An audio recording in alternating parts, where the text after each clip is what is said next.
sejarah Pancasila, yang dimana menurut Muhammad Yamin, perumus Pancasila, berdirinya negara kebangsaan Indonesia tidak dapat dipisahkan dengan kerajaan-kerajaan lama yang merupakan warisan nenek moyang bangsa Indonesia. Negara Indonesia terbentuk melalui 3 tahap, yang dimana pada tahap pertama pada zaman Sriwijaya, yang dimana di bawah Wangsa Syailendra pada tahun 600 sampai 1400 Masehi. Yang kedua, negara kebangsaan zaman Majapahit pada tahun 1293 sampai 1525 Masehi. Pada kedua tahap ini, negara kebangsaan tersebut adalah negara kebangsaan lama. Yang ketiga, negara kebangsaan modern, yaitu negara Indonesia merdeka pada tanggal 17 Agustus 1945. Negara Indonesia terbentuk melalui 3 tahap, yang dimana pada tahap pertama pada zaman Sriwijaya, yang dimana di bawah Wangsa Syailendra pada tahun 600 sampai 1400 Masehi. Yang kedua, negara kebangsaan zaman Majapahit pada tahun 1293 sampai 1525 Masehi. Pada kedua tahap ini, negara kebangsaan tersebut adalah negara kebangsaan lama. Yang ketiga, negara kebangsaan modern, yaitu negara Indonesia merdeka pada tanggal 17 Agustus 1945. Pancasila di sini berfungsi sebagai dasar falsafah nasional Negara Kesatuan Republik Indonesia. Mengenai sejarah Indonesia sebelum proses ini dan setelah ditetapkannya Pancasila sebagai dasar negara, ada beberapa hal yang perlu kita pahami dan kita ketahui di masa lalu. Hal ini terkait dengan perjuangan kerajaan untuk menjaga keberlangsungan hidup bangsa Indonesia. Masa Kerajaan Kutai, di mana rajanya ini adalah Raja Mulawarman yang keturunan Aswawarman dan keturunan Kudungga. Raja Mulawarman ini mengadakan pesta sesuai dengan prasasti dengan memberikan sedekah kepada Brahmana. Karena Raja Mulawarman memberikan sedekah kepada Brahmana, Brahmana membangun yupa prasasti sebagai rasa terima kasih kepada raja yang murah hati. Pada tahun 400 sampai 1500 Masehi, terdapat 2 kerajaan yang berhasil menyatu dengan hampir seluruh wilayah Indonesia dan seluruh wilayah Indonesia saat ini, yaitu Kerajaan Sriwijaya di Sumatera dan Kerajaan Majapahit di Jawa. Pada abad ke-8, Kerajaan Sriwijaya ini berdiri di bawah kekuasaan Wangsa Syailendra di Sumatera.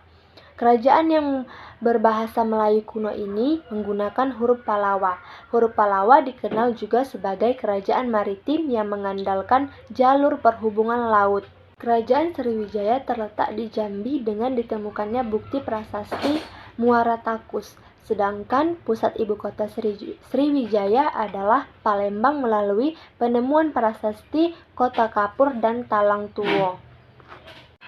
Kerajaan Majapahit berdiri pada tahun 1293. Saat itu Kerajaan Majapahit sedang mencapai zaman keemasannya pada pemerintahan Raja Hayam Wuruk dengan Majapahit Gajah Mada.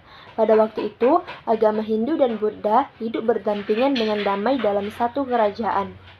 Sebelum Kerajaan Majapahit berdiri, telah muncul kerajaan-kerajaan di Jawa Tengah dan Jawa Timur secara silih berganti, yaitu Kerajaan Kalibangga pada abad ke-7 dan Sanjaya pada abad ke-8.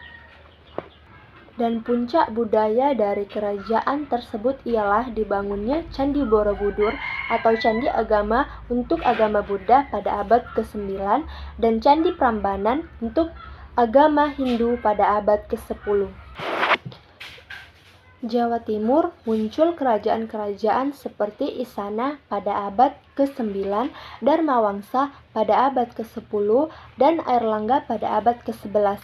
Agama yang diakui di kerajaan tersebut yaitu agama Buddha, agama Wisnu, dan agama Shiva yang telah hidup berdampingan secara damai. Pada abad ke-13 berdiri kerajaan Singasari di Kediri, Provinsi Jawa Timur yang ada hubungannya dengan berdirinya Kerajaan Majapahit. Sebagai tindak lanjut dari Jepang, maka pada tanggal 1 Maret 1945, Jepang mengumumkan akan membentuk Badan Penyelidik Usaha-usaha Persiapan Kemerdekaan Indonesia atau biasa disingkat BPUPKI. Terbentuknya BPUPKI secara legal mempersiapkan kemerdekaan Indonesia untuk merumuskan syarat-syarat yang harus dipenuhi sebagai negara merdeka.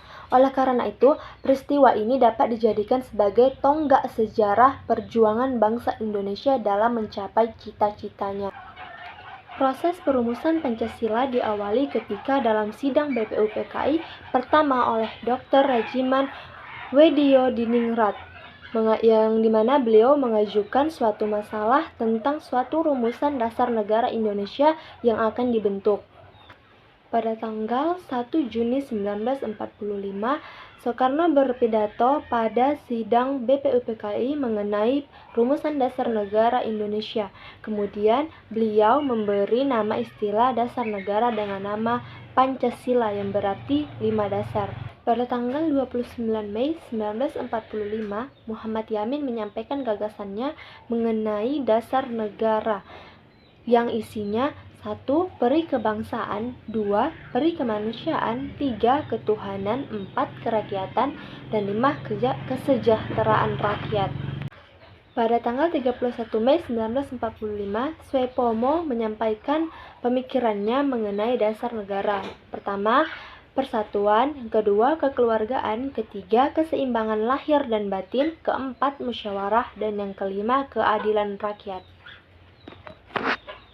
Pada tanggal 1 Juni 1945, Soekarno menyampaikan pidatonya pada sidang BPUPKI yang dimana isi sidangnya yaitu nasionalisme atau kebangsaan Indonesia, yang kedua internasionalisme atau peri kemanusiaan, yang ketiga mufakat atau demokrasi, yang keempat kesejahteraan sosial, yang kelima ketuhanan yang berkebudayaan. Setelah terlaksana tugas BPUPKI, akhirnya BPUPKI dibubarkan oleh Jepang pada tanggal 7 Agustus 1945 dan selanjutnya sebagai ganti dibentuklah PPKI atau Panitia Persiapan Kemerdekaan Indonesia yang dibentuk pada tanggal 12 Agustus 1945. Setelah melakukan diskusi, disusunlah sebuah piagam yang kemudian dikenal sebagai Piagam Jakarta dengan rumusan Pancasila sebagai berikut. 1. Ketuhanan yang Maha Esa. 2. Kemanusiaan yang adil dan beradab. 3. Persatuan Indonesia. 4. Kerakyatan yang dipimpin oleh hikmat kebijaksanaan dalam permusyawaratan perwakilan. Dan yang kelima, keadilan sosial bagi seluruh rakyat Indonesia.